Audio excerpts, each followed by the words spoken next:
Sadhguru, these days many people are diagnosed with thyroid problems, either hypothyroidism or hyper or hypothyroidism.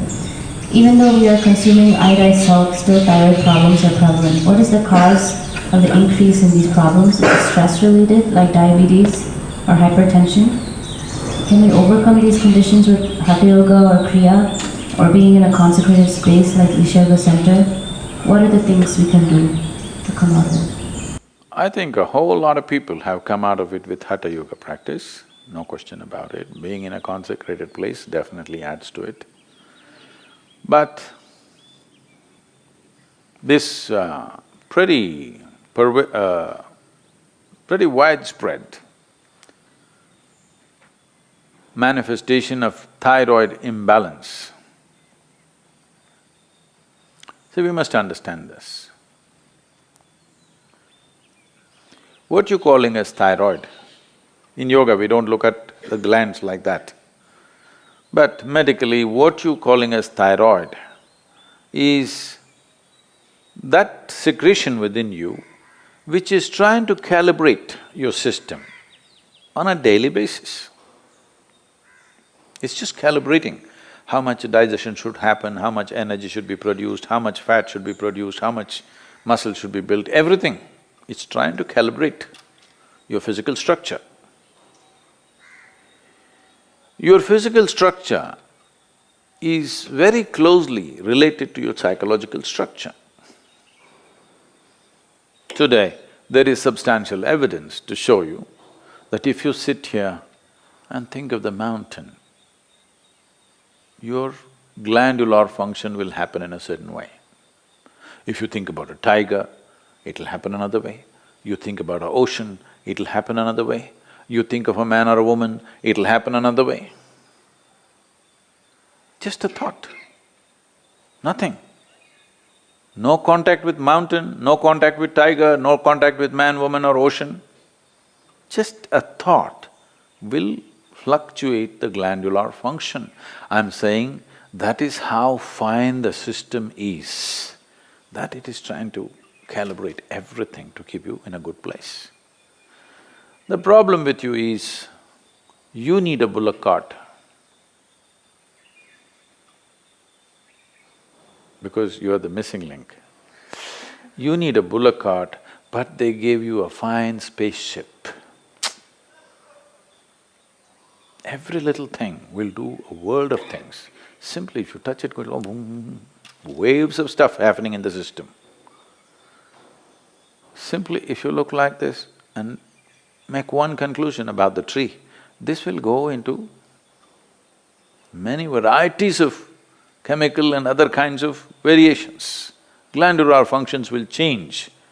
Wherever you may be, whether you're in Mumbai or New York or London, wherever, just look at the situation in which you're walking.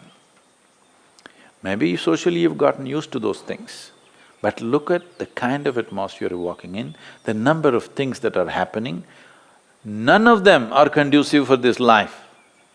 You might have gotten adjusted to it. Maybe now you can't live out of those cities, that's another matter. But the life that you are is not seeking that kind of atmosphere. So the number of variations that are happening within you are not in your favor. Glandular dysfunction is just one manifestation. A very highly calibrated function of glandular function, one thing is the thyroid. It's easily noticeable. The first thing, your physiological and psychological parameters get thrown off a bit simply because disturbance. And another dimension is what's the disturbance that's happening from within you, your own psychological patterns. Another dimension of disturbance is what kind of food is getting into you. There is no way you can eat anything today which is not chemically infested. If you're eating very organic food, it's little organic chemicals they're using. It's come to that place. It's very difficult to eat something that's just grown in the wild forest. You can pluck out something and eat. That's very, very little, not even a small percentage of people are capable of eating that anymore. It's all from the marketplace. And what goes into the marketplace is all about more, not about what. And also this, in this country, all these things are gone now, don't worry. My grandmother, every day the vegetable seller, they used to come home with a basket. Just then in the morning they would have plucked, by 7:38 they're at the doorstep. When they come, and she will look at this, when she wants to buy it, she won't allow the vegetable seller to touch the vegetables. They plucked and brought it. It's fresh, just now it's come off the plant.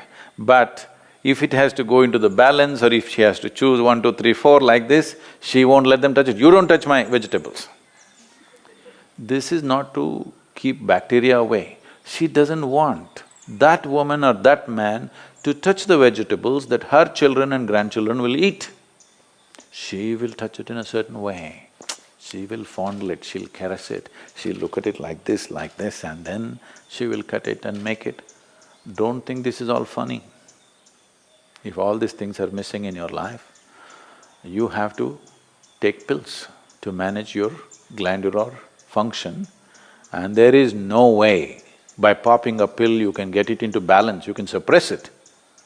You cannot get it into proper balance, no way, because every day it's different, every moment it's different.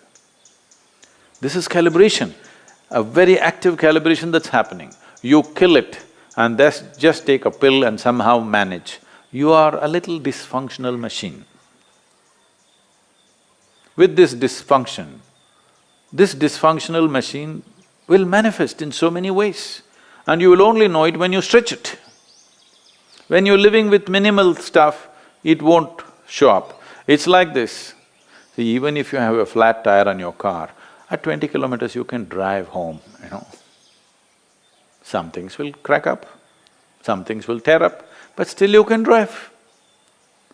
Only if you're hitting 200 kilometers per hour, then if the tire goes flat, then you know you fly off the road. So that's all it is. If all these things are taken care of well, now when you rev up your life to function at a much higher level, simply it'll go. Now you rev up your life without bringing that balance, then you see it'll freak. You will see this happening all around you every day.